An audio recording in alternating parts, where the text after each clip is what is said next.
My intimacy addiction is ruining my life. I, 24, have been diagnosed with compulsive intimate behavior.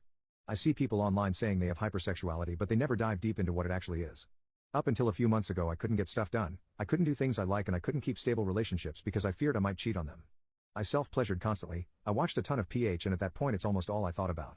I am a software engineer, and while I'm doing my work is the only time I don't think about it. I like my job, but for a while my addiction had been seeping into my work too. I almost got caught self-pleasuring in the bathroom. I've most likely have had intimacy with over 100 people. It makes me feel disgusting and unlovable. Though no one would be able to tell because of how plain I act. I'm seen as a very dry person with a monotone voice. Though as of late I have been watching this girl. She hangs out with my roommate/friend often. She came into my room once after mistaking it for my roommate's. She took some socks from my drawer when I caught her. For context, my roommate dropped juice on her and it soaked into her socks. She's really sweet and has been making a lot of effort to try and get to know me. Even baking me sweets and randomly talking to me when she comes over. I really like her and have been thinking of her nonstop. I want to ask her out, but there is no reason to. I'd mess it up. So it motivated me to try to get some help. I'm doing the therapy, doing the program, participating in groups, and have been medicated. I've been doing this for 6 months. It's been absolutely unaliving me. I'm really trying. I asked my therapist if maybe I should attempt to ask the girl out, and she told me it'd be a bad idea, and if it went south it could make me rebound. Now I just found out that some guy likes her, and now I'm afraid of losing her. I've been keeping her close to me this whole time to keep some type of relationship with her. It's unaliving me because my illness only has a 5% recovery rate. Though I feel like I truly am getting better, my self-pleasure amount has gone down significantly. My libido has definitely been lowered too, most likely because of the meds. I just want to ask her out, but my therapist told me I need to stop using her emotive because it's a danger to my recovery. Maybe I do, but I just wish I didn't have this.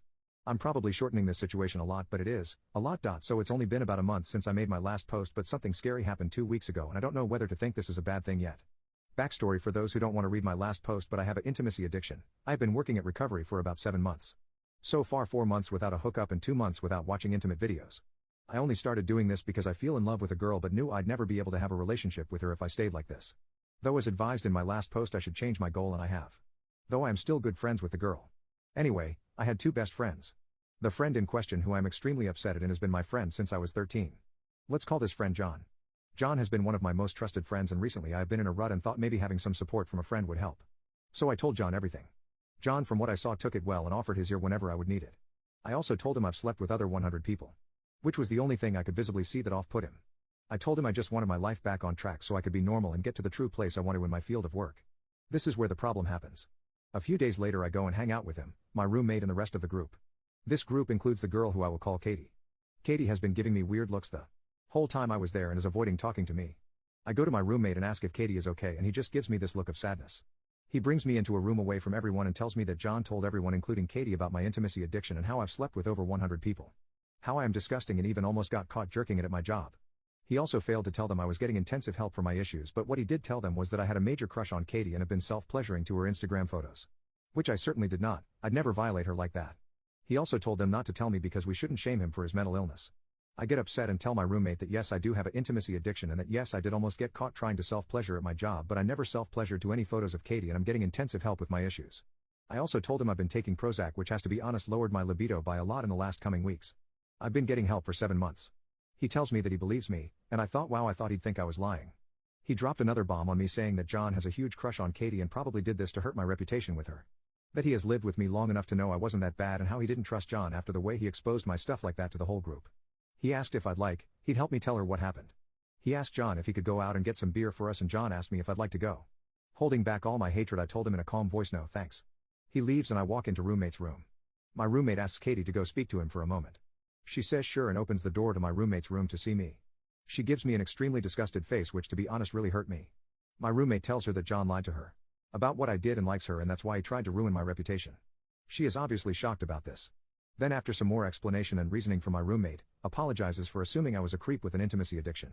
To which I had to prematurely explain to her that yes, I did. I asked the roommate to leave the room for a bit. He does so and closes the door. Katie looks at me and apologizes again for assuming I would do that to her. I told her there was no need and people are sick like that. It's not her fault for protecting herself. I then explained that I do have an intimacy addiction and have been working on progressing to my recovery for 7 months. That I did have intimacy with over 100 people and that I did have a crush on her.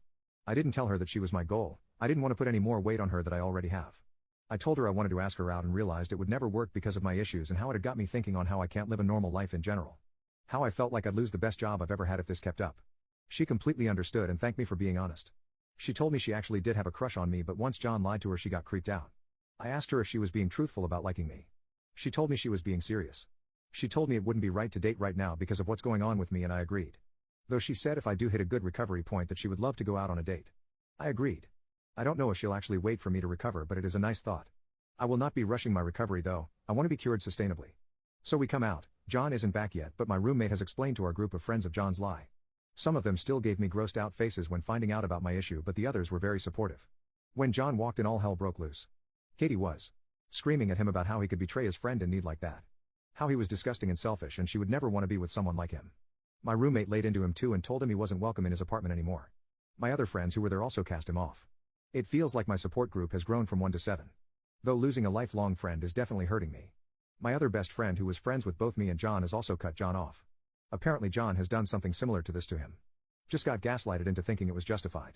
I also have a plant now, it's a bonsai tree. It's thriving and so am I. I hung out with Katie recently, that was nice. It's nice to be able to be around people. Since this happened about 2 weeks ago things are still a bit awkward. John has consistently been leaving me nasty messages, but oh well. I'm still extremely worried though about the future, especially because my business was just thrown out there by someone who was supposed to be my best friend. Hopefully everything goes well. I just looked at his messages out of curiosity. So I'm bisexual and he knows that. He's just calling me the F slur and calling me a thief. How I'll cheat on her once we start dating. How I should just stick to men and stop being greedy because what woman would love me? I kind of didn't want to block him in hopes of him apologizing and maybe to talk it out. Nope. I blocked him on everything and just sent his messages to the group chat I have with my roommate and Katie. They are currently clowning him.